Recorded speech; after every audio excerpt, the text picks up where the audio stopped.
गुहार छत्तीसगढ़ में आपका स्वागत है। मैं हूं आपके साथ दिव्यांशु जोशी।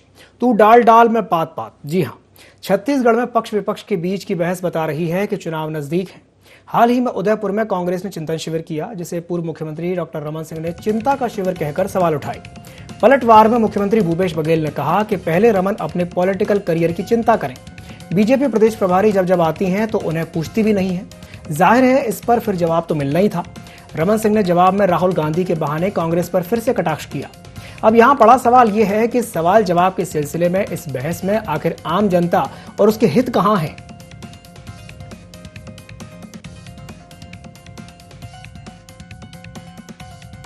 कांग्रेस के इतिहास के बारे में मालूम नहीं है। वो अपनी अपनी चिंता कर ले, उसकी स्थिति क्या है। पुरंदेश्वरी जी आती हैं उसके प्रभारी, तो रमन सिंह से पूछती क्यों नहीं, उससे बात क्यों नहीं करती, इतना उपेक्षा क्यों है, इसके बारे में पहले बता ले। प्रभारी किससे बात करती है, किससे बात नहीं करती है, इसकी सबसे ज्यादा चिंता एक ही शख्स को है हिंदुस्तान में, वो है भूपेश बघेल को, कि पुरेंद्री मिल किससे रही है, बात किससे कर रही है, दौरा कहाँ कर रही है। इसकी प्रतिक्रिया सबसे ज्यादा मुख्यमंत्री को चिंता होती है। मुझे लगता है कि अब आने वाले समय में उनका पूरा डिटेल प्रोग्राम मुख्यमंत्री जी को पहले भेज देंगे, ताकि उनकी चिंता से वो मुक्त हो जाए। तो छत्तीसगढ़ में मुख्यमंत्री और पूर्व मुख्यमंत्री के बीच में वार पलटवार देखने को मिल रहा है। आज इसी विषय पर हम चर्चा करेंगे और हमारे साथ चर्चा करने के लिए 3 खास मेहमान हमारे साथ जुड़ चुके हैं। एक एक करके आपसे उनका परिचय करवा देता हूं। हमारे साथ अजय गंगवानी जी जुड़े हुए हैं, जो कि कांग्रेस प्रवक्ता हैं। साथ ही साथ मधुकर द्विवेदी जी जुड़े हुए हैं, जो कि वरिष्ठ पत्रकार हैं, और के एस चौहान भी हमारे साथ जुड़े हैं, जो कि बीजेपी प्रवक्ता हैं। आप तीनों मेहमानों का हमारे साथ जुड़ने के लिए बहुत बहुत धन्यवाद। सबसे पहले शुरुआत करते हैं अजय गंगवानी जी से, जो कि कांग्रेस प्रवक्ता हैं। अजय जी, आपसे जानना चाहूंगा कि आज जिस तरीके से ये देखने में आ रहा है कि बीजेपी और कांग्रेस के बीच में लगातार जो टकराव है वो देखने को मिल रहा है, वार पलटवार लगातार जारी है, तो ऐसे में एक बड़ा सवाल ये है कि इसमें जनहित कहां है, जनता का हित कहां है? देखिए दीवान जी, कहीं ना कहीं हमारी 3.5 साल की सरकार ने लगातार गांधी जी के ग्राम स्वराज के स्वप्न को लेकर काम किया है। चाहे किसान हो, गरीब हो, मजदूर हो, आदिवासी हो, लगातार हमने सबके हितों के लिए काम किया है। और कहीं ना कहीं आज छत्तीसगढ़ मॉडल दीवान जी पूरे देश में स्थापित हो चुका है। और कहीं ना कहीं ये छत्तीसगढ़ मॉडल स्थापित होने के कारण ही आज भारतीय जनता पार्टी के नेताओं के पेट में दर्द हो रहा है। और कहीं ना कहीं देखिए, आज छत्तीसगढ़ में भारतीय जनता पार्टी न केवल मुद्दाविहीन हो चुकी है, अब ऐसा कहना ज्यादा उचित होगा कि अब नेतृत्वहीन भी हो चुकी है। कहीं ना कहीं देखिए, लगातार दिल्ली का जो केंद्रीय नेतृत्व है, उसका छत्तीसगढ़ के जो लोकल नेता है, चाहे पूर्व मुख्यमंत्री रमन सिंह जी की बात करूं, आज अजय चंद्राकर जी की बात करूं, प्रिय प्रकाश पांडे जी की बात करूं, धरमलाल कौशिक, विष्णुदेव साय, इन सारे लोगों का के ऊपर से दिल्ली का केंद्रीय नेतृत्व का विश्वास पूरी तरह समाप्त हो चुका है। देखिए, इनके जो प्रभारी हैं, चाहे डी पुरंदेश्वरी जी की बात करूं या नितिन नवीन जी की बात करूं, इनका स्पष्ट बयान देखिए आप, वो स्पष्ट कह रहे हैं कि 2023 का जो विधानसभा चुनाव छत्तीसगढ़ में लड़ने वाले हैं, उसमें हमारा चेहरा नरेंद्र मोदी जी और कमल का निशान होगा। कहीं पर भी वो छत्तीसगढ़ के किसी नेता की बात नहीं करते हैं। ये बयान स्पष्ट बताता है कि छत्तीसगढ़ के लोकल नेताओं को विश्वास उठ चुका है, और न केवल छत्तीसगढ़ की जनता में, भारतीय जनता पार्टी के कार्यकर्ताओं में, दिल्ली के केंद्रीय नेतृत्व में आज भारतीय जनता पार्टी का नेताओं का पूरा महत्व तो समाप्त हो चुका है। और कहीं ना कहीं रमन सिंह जी भी आज एक मानसिक संक्रमण के दौर से गुजर रहे हैं, लगातार इस प्रकार के बयान दे रहे हैं। और देखिए, यही रमन सिंह जी है जो लगातार 15 सालों तक आज होर्डिंग्स पे जितने पब्लिसिटी के लिए पोस्ट लगाए जाते थे, उनमें उनके चेहरे दिखते थे। आज वो चेहरा कहीं ना कहीं गायब है। और मुझे ऐसा लगता है कि बहुत जल्दी दिल्ली का केंद्रीय नेतृत्व रमन सिंह जी को मार्गदर्शन मंडल में शामिल करने वाला है। और ये कोई इनका पूर्व इतिहास भी रहा है। देखिए, आपको स्पष्ट कर दूं देवान जी, छत्तीसगढ़ में 52% जो जनसंख्या है वो ओबीसी की है। ताराचंद साहू इनके कदावर नेता थे, जो काफी महत्व रखते थे, अचानक उनको साइडलाइन कर दिया गया। इस तरह परेशान होकर उन्होंने पार्टी छोड़ना पड़ा। और 32% आदिवासी, दिव्यांग जी, लगभग आदिवासी वर्ग की है। इनके प्रमुख नेता थे नंद कुमार साय, ननकीराम कंवर, इन सबको किस प्रकार से साइडलाइन कर दिया गया, ये कहीं ना कहीं भारतीय जनता पार्टी का क्षेत्र है। आज इनके 14 विधायक है जो 6-6 गुटों में बैठे हुए हैं। सत्ता की चाशनी इनको जोड़ के रखी थी, आज ये पूरी तरह बिखर चुके हैं। और लगातार देखिए, 4 विधानसभा चुनाव की बात करूं, त्रिस्तरीय पंचायत चुनाव की बात करूं, नगरीय चुनाव की बात करूं, सारे उसमें छत्तीसगढ़ की जनता का भरपूर स्नेह और आशीर्वाद मिलता है। तो ये स्पष्ट बताता है कि माननीय भूपेश बघेल जी ने हर वर्ग के लिए शानदार काम किया है, और लगातार हमें उसका प्रतिसाद मिल रहा है। जी, लगातार आपको उसका प्रतिसाद मिल रहा है। मैं आपकी बात की प्रतिक्रिया ले लेता हूं। जी अजय जी, हमारे साथ के एस चौहान जी भी जुड़े हुए हैं। चौहान साहब, आपने गंगवानी जी की बात सुनी, वो कह रहे हैं कि आप तो मुद्दा विहीन हो चुके हैं, क्या कहेंगे इस पर? जी, इनके पास और कोई जवाब भी नहीं है कि एक ही जवाब देते हैं। आपको अगर घेरे में ले लिया जाता है तो आप सिर्फ एक ही जवाब देते हैं। उनको बोलने दीजिए। इनके शीर्ष नेतृत्व ने एक ही चीज बोला है कि अगर आप जब घेरा जाए तो एक ही चीज बोलिए कि आप मुद्दा विहीन हो चुके हैं। मुद्दा शराब का है, मुद्दा बेरोजगारी का है, मुद्दा अनियमित कर्मचारियों का है, मुद्दा झंडे का है, मुद्दा धर्मांतरण का है और पता नहीं कितने कितने सारे मुद्दे हैं जो कि आपने पूरे नहीं किए हैं। हम हर चीज पे हम आवाज उठाएंगे और आवाज वो सिर्फ भारतीय जनता पार्टी की नहीं है, वो एक आम जनता की आवाज है। अब मैं आ जाता हूं जिसपे ये डिबेट है। गंगवानी जी कुछ और ही बात कर रहे थे, जिस टॉपिक पे डिबेट है हम उस पे आते हैं जी। क्वेश्चन पे जो मैं हमारे माननीय मुख्यमंत्री जी का मैं वक्तव्य देख रहा था तो उन्होंने क्वेश्चन पे क्वेश्चन बोला, क्वेश्चन का आंसर नहीं दिया। क्वेश्चन पे कभी क्वेश्चन नहीं किया जाता, इसीलिए आपका और हमारा जमीन और आसमान का फर्क है। क्यों है? क्योंकि आप एक परिवार को तवज्जो देते हो और हम देश को तवज्जो देते हैं। आप राज करने को तवज्जो देते हो और हम एक मकसद को तवज्जो देते हैं। आप दबाव की राजनीति करते हो और हम प्रभाव की राजनीति करते हैं। ये दबाव की राजनीति आज से नहीं हो रही है, ये राजीव गांधी के समय से हो रही है। वो भी पूरे दबाव में ही डिसीजन लेते थे। दबाव में कभी डिसीजन नहीं लिया जाता, प्रभाव में डिसीजन लिया जाता है।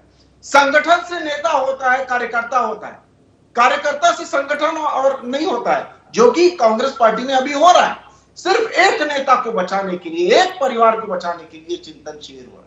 ये कोई जनता के लिए नहीं हो रहा था, ये कोई देश के लिए नहीं हो रहा था, ना ही ये पार्टी के लिए हो रहा था। सिर्फ एक परिवार को बचाने के लिए हो रहा था। ये खानदान को तवज्जो देते हैं और हम विचारधारा को तवज्जो देते हैं। विचारधारा वो जो अंत्योदय तक पहुंचे, जो विश्व गुरु बनाए, और डिसिप्लिन और रूल्स जो होते हैं, रूल्स एक शीर्ष नेतृत्व के लिए अलग और बाकी कार्यकर्ताओं के लिए अलग नहीं होते। जैसा कि इन्होंने अपनी चिंतन शिविर में किया, इन्होंने ये किया कि गांधी परिवार को उस रूल से अलग रखा और दूसरे परिवार को अलग रखा। ऐसा नहीं होता, इसमें अराजकता फैलती है, इसमें दूसरी चीजें होती है, डिसिप्लिन नहीं होता। डिसिप्लिन आपको फर्श से अर्श की ओर लेके जाता है, लेकिन इनडिसिप्लिन अगर आप रहेंगे तो आप अर्श से फर्श की ओर चले जाएंगे। आज कांग्रेस पार्टी की इतनी दुर्दशा क्यों है? और रमन सिंह जी ने क्या गलत बोला? रमन सिंह जी ने यही बोला कि आप पिछले 10 सालों से राहुल गांधी जी के पीछे पड़े हुए हैं, उनको केंद्र बिंदु बना के रखा हुआ है, जबकि वो किसी भी लायक नहीं है, ना बैट्समैन है ना बॉलिंग है, और उनको आप अपने टीम लीडर बनाना चाहते हैं। टीम लीडर क्यों बनाना चाहते हैं? जी बिल्कुल बिल्कुल, मैं आपसे भी जवाब लूंगा। हमारा देश भी सफर कर रहा है, अपनी बात पूरी कर लेने दीजिए। जी चौहान साहब। इसीलिए 1984 के बाद लगातार आज तक अभी तक उन्होंने पूर्ण बहुमत नहीं ली है। यही कारण है कि जब आप हम से मैं हो जाते हैं तब आप डोमिनेट हो जाते हैं, तब आप गिरना चालू हो जाते हैं, और जब मैं से आप हम हो जाते हैं तब आप उठना चालू हो जाते हैं। आज कोई भी खिलाड़ी अगर अपने लिए खेलेगा तो उसका गेम कभी नहीं सुधरेगा। जब वो टीम के लिए गेम खेलेगा, चौहान साहब मैं आपके पास वापस लौटूंगा, मैं आपके पास वापस आऊंगा। जी खिलाड़ी होगा। बिल्कुल चौहान साहब मैं आपके पास वापस बिल्कुल आऊंगा, और मैं गंगवानी जी आपके पास भी आऊंगा, लेकिन हमारे साथ मधुकर द्विवेदी जी भी जुड़े हुए हैं। मधुकर जी, आपने दोनों की ही बातें सुनी, आपने गंगवानी जी की भी बात सुनी और आपने चौहान साहब की भी बात सुनी। मैं आपसे जानना चाहूंगा कि आप उन दोनों की बातों को सुनने के बाद आपने क्या एनालाइज किया और आप इसे किस तरीके से देखते हैं? देखिए दिव्यांशु जी, जैसे जैसे चुनाव नजदीक आते जाएंगे ना जी, आप देखते रहिएगा, बातों का इसी तरह का सिलसिला चलेगा, और ठीक है, प्रजातंत्र में चलना भी चाहिए। हमारे मुख्यमंत्री जी और पूर्व मुख्यमंत्री डॉक्टर रमन सिंह जी और प्रधानमंत्री दोनों बहुत ही सुलझे हुए राजनेता हैं। कभी कभार विनोद की भाषा में भी बात करते हैं। मुझे लगता है इस तरह की जो बातें होती हैं वो एक तरह से आरोप प्रत्यारोप की बहुत श्रेणी में नहीं आती हैं, एक विनोद के स्वर हैं इसमें। लेकिन मुझे ऐसा लगता है कि अब आम छत्तीसगढ़ का जनता, छत्तीसगढ़ की जनता अब इन सब चीजों, इन संवादों से बहुत मुतमईन नहीं होती है। अब उसको ये लगता है कि सरकार के 1.5 वर्ष बचे हैं, अधिक से अधिक ये सरकार काम करे। जिन वायदों के साथ ये सरकार सत्ता में आई है, ये कांग्रेस पार्टी की सरकार बनी है, लोगों को लगता है कि अब 1.5 वर्ष में सब पूरे हो जाएं। ये अपेक्षा जनता की है जी। सरकार की भी यही इच्छा है कि 1.5 वर्ष में हम वो सब पूरे वादे कर लें, क्योंकि हमें फिर से कुर्सी की आवश्यकता है। भारतीय जनता पार्टी की स्थिति यह है कि भारतीय जनता पार्टी को बहुत ही संजीदगी के साथ मल्लयुद्ध में जाना है। भारतीय जनता पार्टी से अगर इस बार चूक हो गई तो 5 साल मानिए कि बस धरना प्रदर्शन के ही कार्यक्रम होते रहेंगे। इसलिए दोनों राजनीतिक पार्टियां इस वर्तमान दौर में इस इच्छा के साथ राजनीतिक बातें भी करती हैं और राजनीतिक कार्यक्रम भी आयोजित करती हैं कि कुर्सी कैसे बरकरार रहे। कांग्रेस बिल्कुल नहीं जाने देगी अपनी सत्ता को, पूरा उपक्रम कर ही रही है, करेगी भी। भारतीय जनता पार्टी बिल्कुल नहीं चाहेगी कि कांग्रेस फिर से शासन में आए।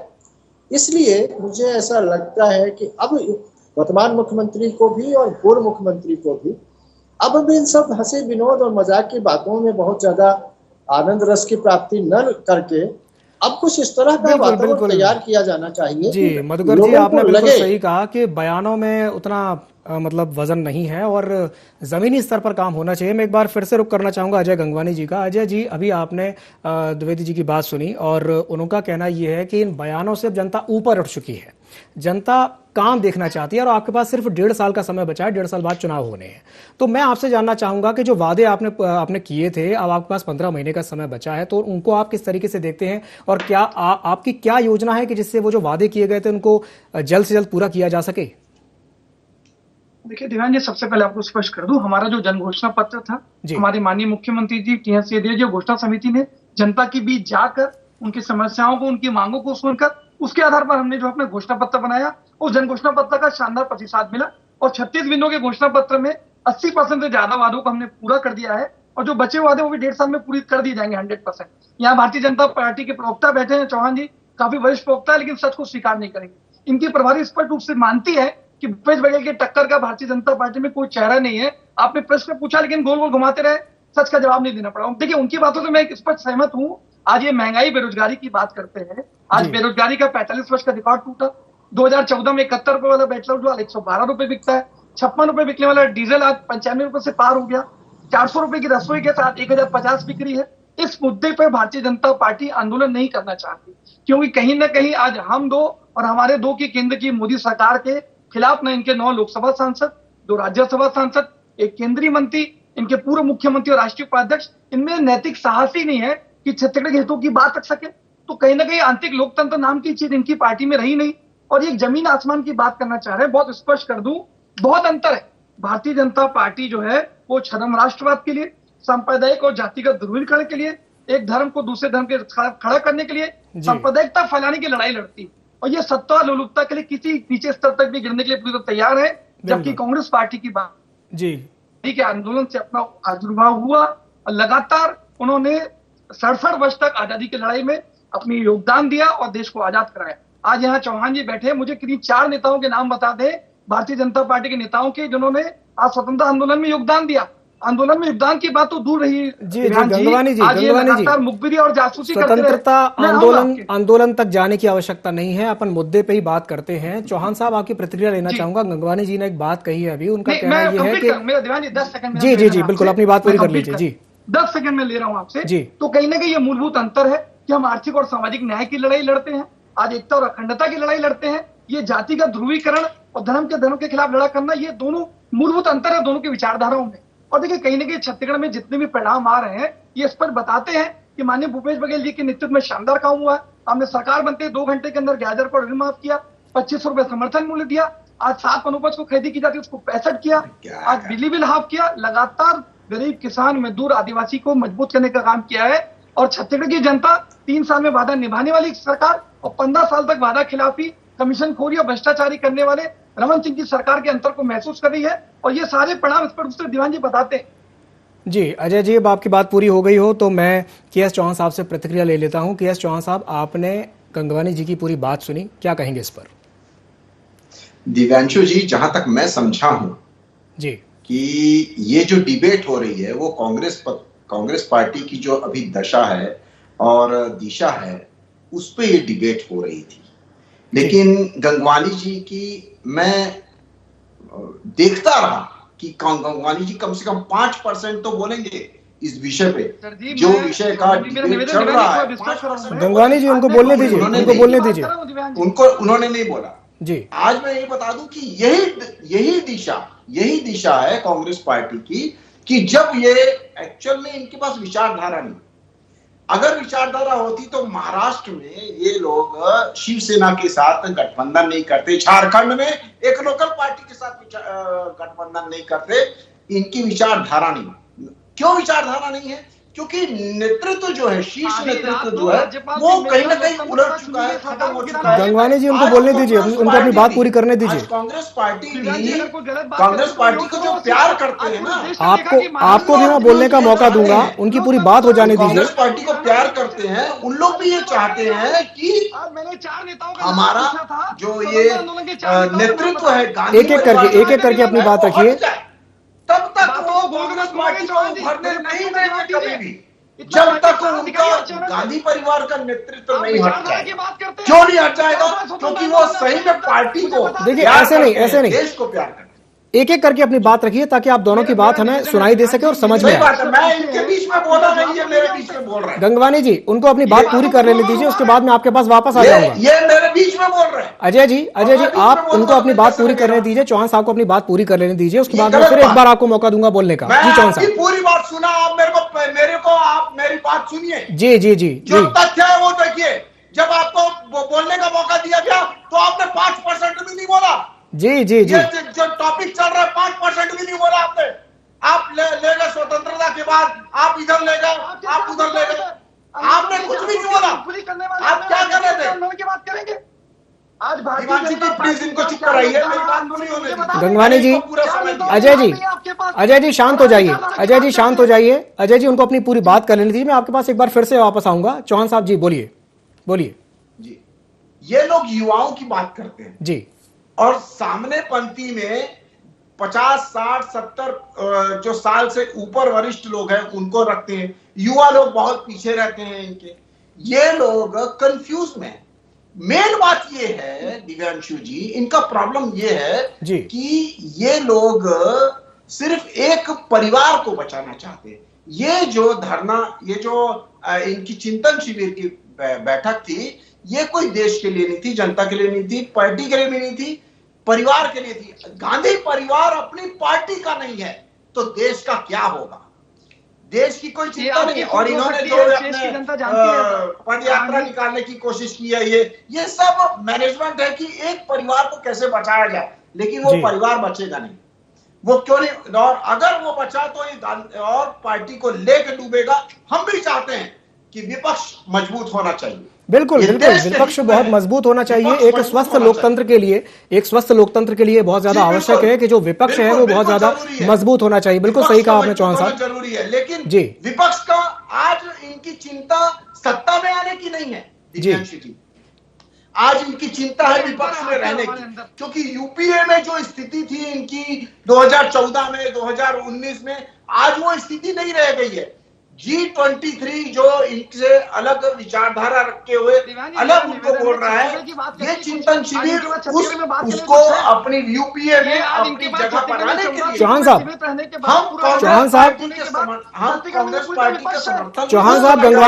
गंगवानी जी, चौहान साहब, मैं आप दोनों के पास वापस आऊंगा। हमारे साथ मधुकर द्विवेदी जी भी जुड़े हुए हैं। मैं एक सवाल उनसे कर लेता हूं। मधुकर जी, अभी कुछ ही दिनों पहले हमने देखा कांग्रेस का एक मंथन शिविर हुआ था और अभी ये 20 और 21 तारीख को बीजेपी भी जयपुर में एक चिंतन शिविर करने जा रही है, जहां पर डी पुरंदेश्वरी जी भी रहेंगी, साथ ही साथ बीजेपी के तमाम बड़े जो पदाधिकारी वहां पर मौजूद रहेंगे। एक अहम सवाल यहां पर यह है कि जैसे हमने देखा कि जो उदयपुर में जो चिंतन शिविर हुआ कांग्रेस का, उसमें यह कहा गया कि युवाओं को ज्यादा से ज्यादा तरजीह दी जाएगी और युवाओं को ज्यादा से ज्यादा फोकस किया जाएगा युवाओं पर। क्या बीजेपी को भी यह जरूरत है कि बीजेपी युवाओं पर फोकस करे अगर बीजेपी जुड़ना चाहती है छत्तीसगढ़ की जनता से? देखिए दिव्यांशु जी, न सिर्फ कांग्रेस या बीजेपी बल्कि सभी राजनीतिक पार्टियां युवाओं को आगे लाने की, आगे बढ़ाने की बातें करती हैं और अच्छी बात है जी। युवा हमारे देश के भविष्य हैं। अगर राजनीतिक पार्टियां युवाओं को आगे ला करके और उन्हें मुख्य धारा से, राजनीति की मुख्य धारा से जोड़ करके और उनसे कुछ अच्छा कार्य करवाना चाहती हैं, बहुत अच्छी बात है। जहां तक आपने उदयपुर में जो आत्मचिंतन शिविर कांग्रेस का हुआ था उसका जिक्र किया, स्वाभाविक तौर से वहां अच्छी बातें हुई, बहुत सारी बातें हुई। उसका अगर सार तत्व देखा जाए तो उसमें चिंतन ही तो हुआ। अब ठीक है, उस चिंतन का कार्यान्वयन कितना होगा ये अलग बात है, क्योंकि कांग्रेस के बारे में तो अब एक आम भ्रांति हो गई है कि कांग्रेस पार्टी में हाई कमान नाम का जो एक केंद्र हुआ करता था वो बड़ा सिमट गया है। खैर वो एक अलग विषय है। छत्तीसगढ़ के संदर्भ में हम बात करें तो भारतीय जनता पार्टी भी अब थोड़ी सी चैतन्य अवस्था में दिखी है। अभी 2 दिन पहले जो उन्होंने कार्यक्रम किया है यहाँ रायपुर में, जनता पार्टी अब कार्यकर्ताओं में जोश भर रही है। हालांकि वो प्रदर्शन धरना सरकार के खिलाफ का, और अगर अपनी मांग को मनवाने के लिए या किसी मुद्दे को लेकर के कोई भी राजनीतिक पार्टी सड़क पर उतरती है, अपनी बात कहती है, तो अच्छा संदेश जाता है कार्यकर्ताओं में। छत्तीसगढ़ के संदर्भ में अगर बात की जाए तो दोनों राजनीतिक पार्टियां पूरी अनेक तरह से दृढ़ इच्छा शक्ति के साथ जंगे मैदान में आ रही हैं।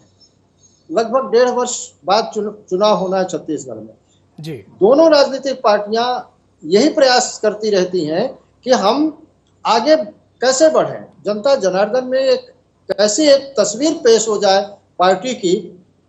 बीजेपी चाहती है कि उसको जनता के बीच इस तरह का माहौल बनाया जाए कि कांग्रेस किसी काम की नहीं है, आपने गलती की है कांग्रेस को ला करके। कांग्रेस पार्टी का ये प्रयास है कि हमने जो 3.5 साल में काम किया भारतीय जनता पार्टी वो 15 साल में नहीं कर पाई। लेकिन देखिए दिव्यांशु जी, ये प्रजातंत्र है, जनता है, जनता सब देख रही है। जनता को आप बहुत समय तक जो है बरगला नहीं सकते, या यूं मैं कहूं कि बहुत समय तक आप उसको झूठे आश्वासन या बैसाखी का एक लॉलीपॉप दे करके आप उसको बहुत दिन तक जो है एक दिशा की ओर नहीं ले जा सकते। जनता समझदार हो गई है, वो 15 साल तक आपको कुर्सी पर बैठा सकती है और 5 साल बाद भी आपको बाहर कर सकती है। बिल्कुल। इसलिए छत्तीसगढ़ जो है इस समय दोनों पार्टियां, तीसरी पार्टी का तो यहाँ कोई ऐसा वजूद ही नहीं है किसी पार्टी का, दोनों पार्टियां बड़ी शिद्दत के साथ काम कर रही हैं। और इस तरह की चिंतन शिविर अगर भारतीय जनता पार्टी भी करती है तो बहुत अच्छी बात है, और होता भी है। भारतीय जनता पार्टी भी चिंतन शिविर कर रही है। चिंतन का अर्थ क्या होता है? बातचीत होती है, विचारों का आदान प्रदान होता है, एक्सचेंज ऑफ व्यूज होते हैं, कार्यकर्ताओं की बातें सुनी जाती हैं, परामर्श लिया जाता है, कुछ उनको सलाह मशविरा दिया जाता है, उनको रिचार्ज किया जाता है। और उदयपुर में यही कांग्रेस पार्टी ने किया, और अगर भारतीय जनता पार्टी भी इस तरह, बहुत अच्छी बात है। जैसे दिव्यांशु जी, मैं एक बात आपको बताऊं जी, छत्तीसगढ़ में भारतीय जनता पार्टी कमजोर जरूर है, सीटों का बड़ा कमजोर जरूर है, सीटों का बड़ा जबरदस्त अंतर है। इस समय बिल्कुल अंगद के पांव की तरह जमी हुई है कांग्रेस छत्तीसगढ़ में, लेकिन भारतीय जनता पार्टी एकदम बिल्कुल तिरोहित हो गई। भारतीय जनता पार्टी का छत्तीसगढ़ में कोई वजूद नहीं बचा, ऐसी बात बिल्कुल नहीं है, बिल्कुल ऐसा नहीं है। अभी जिस तरह से जो है कांग्रेस को उपलब्धियां मिल रही हैं, इसमें कोई दो राय नहीं है कि कांग्रेस इस समय बिल्कुल परवान चढ़ी है। लेकिन ये प्रजातंत्र, लोकतंत्र है, जनता कब आपको आंखों से नजरों से उतार दे कहा नहीं जा सकता। कई बार एक छोटी सी भूल ऐन मौके में जनता के मनमानस को बदल देती है। तो अभी तक का जो परिदृश्य है छत्तीसगढ़ का राजनीतिक, वो यही है कि कांग्रेस पार्टी दोबारा सत्ता में आने के लिए सारे जतन कर रही है, अपनी कमियों को सुधार रही है, वायदों को पूरा करने के लिए एक तरह से वचनबद्धता दोहरा रही है। मुख्यमंत्री स्वयं गांव-गांव जा रहे हैं, इस समय उनका गांव गिराव में उनका दौरा चल रहा है। लेकिन भारतीय जनता पार्टी भी बगिया उड़ेरने में पीछे नहीं है। भारतीय जनता पार्टी के कार्यकर्ताओं, बिल्कुल, यानी मधुकर जी, ये कहा जा सकता है कि दोनों ही पार्टियां पूरा जोर आजमाइश कर रही हैं, पूरा जोर लगा रही हैं आगामी विधानसभा चुनाव को लेकर के। आप तीनों मेहमानों को हमारे साथ जुड़ने के लिए बहुत बहुत धन्यवाद। चूंकि समय की कमी है, इसलिए आप तीनों मेहमानों को हमारे साथ जुड़ने के लिए बहुत बहुत धन्यवाद। तो आज इस विषय पर हमने चर्चा की है कि बीजेपी और कांग्रेस दोनों एक दूसरे पर वार पलटवार कर रही है। पूर्व मुख्यमंत्री डॉक्टर रमन सिंह और मुख्यमंत्री भूपेश बघेल एक दूसरे पर आरोप प्रत्यारोप लगा रहे हैं, वार पलटवार कर रहे हैं। अब यह देखने वाली बात होगी कि कांग्रेस के पास सिर्फ 15 महीने का समय बचा है और वो अपने वादे पूरे करती है, और बीजेपी यहां दूसरी तरफ ये कह रही है कि कांग्रेस ने वादे पूरे नहीं किए हैं, और बीजेपी की पूरी कोशिश है कि किसी भी तरीके से कांग्रेस को बेदखल किया जाए और सत्ता में वापसी की जाए। तो गुहार छत्तीसगढ़ में फिलहाल के लिए इतना ही। मुझे दीजिए इजाजत और आप बने रहिए ID24 के साथ। नमस्कार।